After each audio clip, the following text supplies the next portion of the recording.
Nasi Padang adalah salah satu makanan favoritnya orang Indonesia. Bisa dibilang, selama budaya makan nasi masih dihidupi oleh orang Indonesia, nasi Padang akan tetap berjaya sampai kapanpun. Dengan alasan ini, banyak para pebisnis yang mengembangkan kemampuannya untuk membuka rumah makan Padang. Tak terkecuali Bapak Ardius Kasumar dengan rumah makan Padang Sambaladonya yang sukses. Berdasarkan survei BBC News Indonesia, mayoritas pemilik rumah makan Padang adalah laki-laki. Hal ini bisa dijelaskan dengan kaitan persebaran rumah makan Padang dengan tradisi merantau yang biasanya dilakukan oleh anak laki-laki. Bapak Ardius sendiri menjadi salah satunya.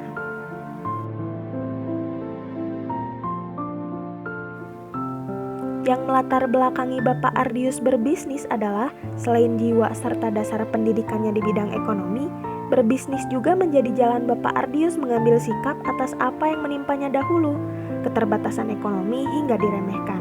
Hal itu juga menjadi salah satu yang memotivasinya dalam menjalankan bisnis.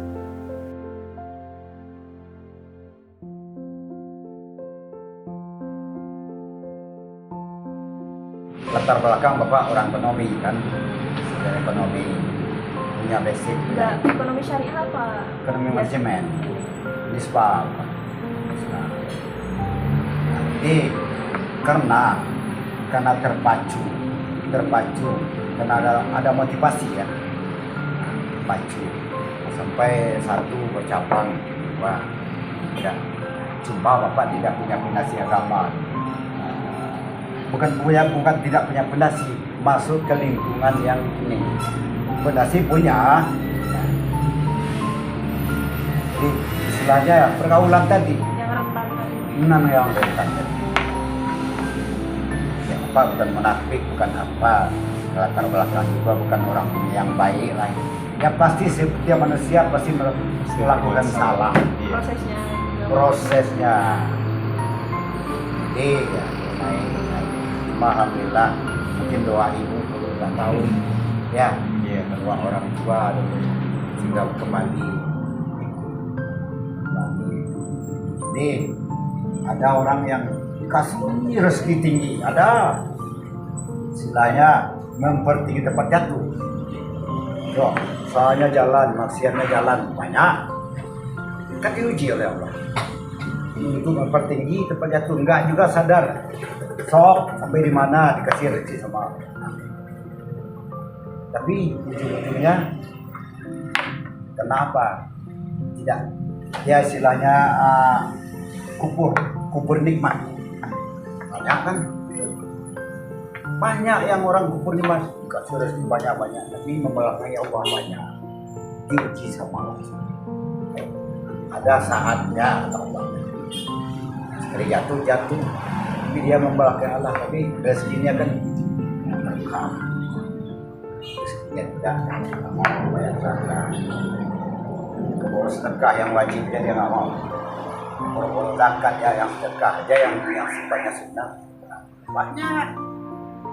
So banyak sekarang pengusaha yang berat dapatnya. Nggak mau berbagi, senangnya nunggu, senangnya melakukan persaingan. Banyak tema sekarang. Itulah orang yang tumpuk, terus sakit mati. Hartanya perebutkan, benar kan?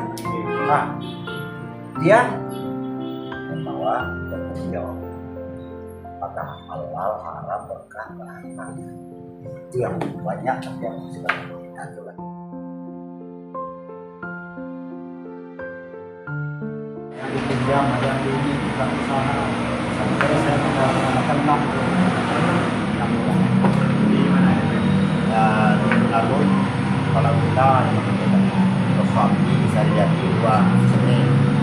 Yang pertama sampai 6 rumah makan.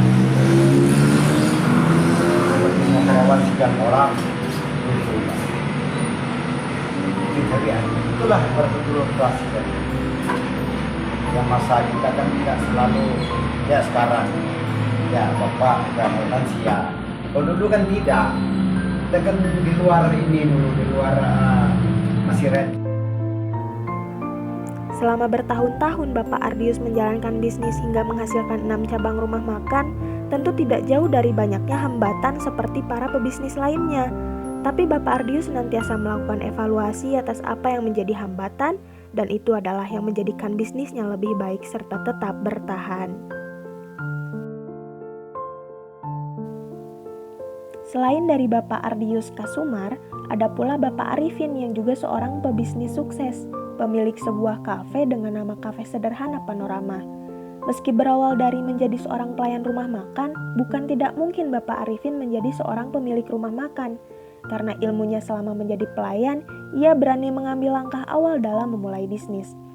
Hal ini membuktikan bahwa setiap pebisnis sudah harus mengetahui tentang hal terpenting dalam memulai bisnis, yaitu ilmu dan keberanian.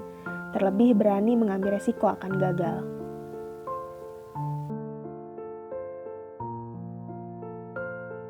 Awalnya kan saya kerja 4 tahun, jadi karyawan kayak gini gitu. Nah di situ saya dipercaya megang pembukuan, ya alhamdulillah. Intinya jadi saya ada ambisi pengen berusaha buka sendiri gitu. Karena melihat penghasilan gitu. Tapi waktu di Trisakti gitu dulu. Trisakti itu waktu kapan ya Pak? Waktu pas Megawati mau jadi presiden. Oh, udah lumayan lama ya? Iya, saya kan jadi karyawan 4 tahun di situ. Sampai saya dipercaya sama bos. Nah, sampai saya punya pikiran, ambisi, pengen berusaha buka sendiri gitu. Terus saya kerjakan proyek lagi 11 tahun. Saya rumah tangga, nah, nggak taunya ada yang minjemin modal. Ya saya kebenturnya kan modal gitu. Modalnya kan nggak sedikit ya kalau bagi saya gitu. Nah saya berusaha curhat sama istri, ya alhamdulillah Didukung nggak ya? didukung sama kakak ipar. Saya kan waktu itu punya celengan 20, sedangkan sepengetahuan saya jualan ini harus megang 60 gitu. Ini baru tempat ini aja, belum satu rumah. Iya,